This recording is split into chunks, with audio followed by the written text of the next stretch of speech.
Hey, welcome back, everybody. We're going to take a shop tour of AL Drivelines. Here, we're going to see what's all involved with making the shafts and some of his other products. Here, he makes a 5-inch torque ball and housing for his CV joint. So we're going to take a look at that and then everything else he does.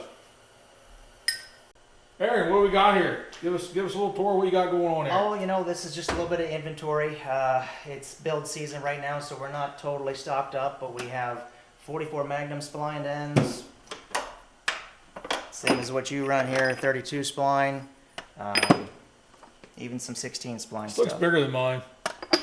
It's the same size as what you got. Yep, we can accommodate you. And here's the wrong drawer.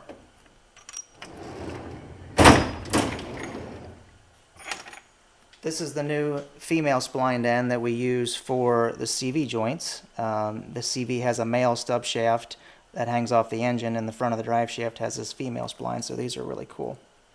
Something new. Sweet. Front end of the CV drive shaft, and this is actually a CV joint right here. These things are really, really cool. Basically, we make this 70-75 adapter plate that bolts to the crankshaft. It's all held together with Smith titanium fasteners and custom Smith studs. These things are really cool, really resilient. And this is the CV joint. These things are rated at approximately 2,400 foot-pounds of torque. We make our own custom titanium stub shaft for them. They are very, very durable, super resilient. They really reduce vibrations, and we've been getting quite a bit of feedback from the engine builders. We're actually seeing a lot less wear on the rear thrust bearing in the engines.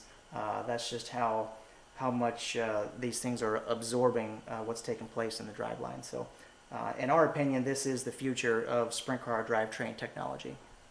So when you go with this, you gotta, obviously this is a drive shaft and Correct. Takes a completely different length drive shaft, obviously a different end on the drive shaft, and also we have our own 5-inch torque ball housing to accommodate the additional size of the CV. because of the OD, Correct. you know. So then you got the big ball. Correct. Yeah, it's a 5-inch diameter torque ball and 5-inch ball housing. Always something new here at AL Drivelines. Innovation. Mm-hmm. We don't have a big shop here, but what we do have is a 1980s Brazilian Nardini lathe, and there's a tremendous amount of manual machine work that goes into these drive shafts. I spend a lot of time right here hand fitting the ends that go into the drive shaft.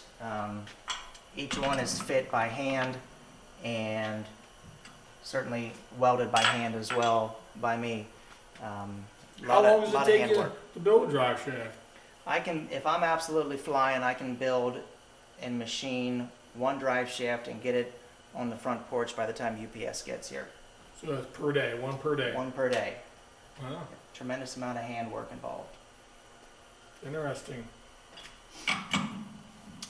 We have one manual lathe. Over here we have one CNC lathe. Typically we use this specifically for turning the tubes to size and to length. This machine is pretty much just set up for turning tubes based on whatever length the customer wants.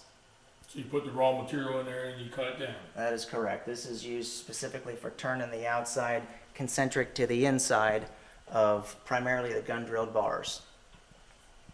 Nice. Awesome.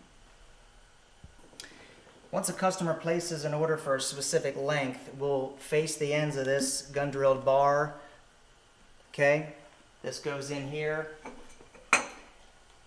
We use this tailstock that centers on the inside of the bar, and these jaws actually fixture on the inside as well. So we're turning the outside of the bar concentric to the inside. So it starts out like this and ends up like this. Almost 1/3 the weight. There's a lot of material being removed on the outside here.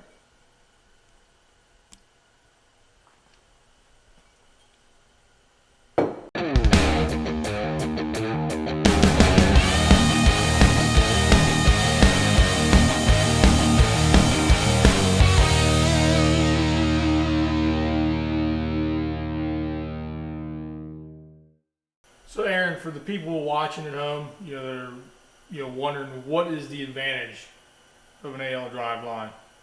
People think that just a lightweight drive shaft is the advantage, but really the mechanical advantage is in the shape of the drive shaft and the larger diameter. That diameter, when you increase the diameter, then you can make the wall thickness thinner. So you're not only making the shaft stiffer, but you're also reducing rotating weight at the same time. And it takes force and energy to make the drive shaft whip like a jump rope. So when you keep that drive shaft nice and straight when it's under load, you're now increasing the amount of energy that's being transmitted to the rear coupler. So you're getting rid of parasitic drag, you're getting rid of vibrations. Vibrations cause fatigue in the U-joint. They cause, there's a lot of destructive forces taking place with the way these engines run, especially the newer 410 engines. They accelerate really hard, and a properly designed drive shaft really helps to reduce wear, reduce vibration, and really can increase the lifespan of the engine as well. So I can attest to that from myself, my personal experiences. I've had drive shafts that we're whipping, and then what happens then is under acceleration, and then you would actually feel a vibration between your legs, and the drive shaft would actually be kind of hard to imagine, but it would actually, I don't know if you want to say it crinkles up or however you would say, it would actually touch the torque tube on the inside, right in the center. And one way to know that for sure is if you pull the drive shaft down, you can actually see marks running on the drive shaft where it touched the torque tube. Inherently with the 16 spline shafts, the more mass that you have right in the center of the drive shaft, the more it wants to carry momentum and inertia. And that additional weight is what will whip like a jump rope and create a vibration. And typically the driver will feel that in his butt or in his feet. I think I can remember back years ago before you switched to our product, there was times where you thought about sliding your feet back because you felt the vibration was so severe. And that's just another one of the advantages to our drive shaft is not only does it increase the lifespan of the U-joint, but there's for sure no driveline vibration that's taking place. Yeah, there's no, I can attest to that. Even like starting the car, it doesn't, the chatter of the wheel, it's more of a solid, it's just, engine starts turning over, the drive shaft not chattering, it's just smooth. Smooth is a good word. I think I would use smooth probably to define the whole drive line now. Yeah. And once I switch to the AL, it's just smooth under racing conditions, smooth starting the car, it's just smooth all around. The only thing smoother than what you have would be the CV joint system. When guys start the car with the CV, because this stub shaft stays centered inside the body, these things actually don't even rattle the dash as much. They don't chatter the rear torsion arms side to side. They just whistle the engine over a lot smoother than a universal joint does. Yeah, pretty neat stuff here. Aaron, you've handled a lot of shafts in your day. So, like, what would be your biggest pet peeve? Nobody likes a dirty shaft. Freaking clean your shaft off. We've had shafts in here that are bigger, smaller, some are, shorter, some of them are curved and bent. We see a little bit of everything, but clean the ball, clean your shaft. Nobody wants a dirty shaft, right? I've had shafts in here so dirty that they actually put a Ziploc bag over the end of it and tape it off. It's so freaking dirty. Nobody wants a dirty shaft. Okay, let me think. Well, that was pretty interesting. Even I learned some stuff here today. Actually seeing this stuff firsthand, seeing what all goes involved in taking the raw material and turning it down, and and the drive shaft and all the other in and outs of this stuff. So super cool. I'm glad we had the opportunity to come over here and take a tour here, and hope everybody enjoys the video. And if you have any questions, don't hesitate to get a hold of us, rupw.com, or you can get a hold of aldriveline.com. And any questions at all. Also, if you like the videos, don't forget to like and subscribe. Ring the bell for notifications, and we're gonna keep some more content coming. And yeah, we'll see everybody at the track soon.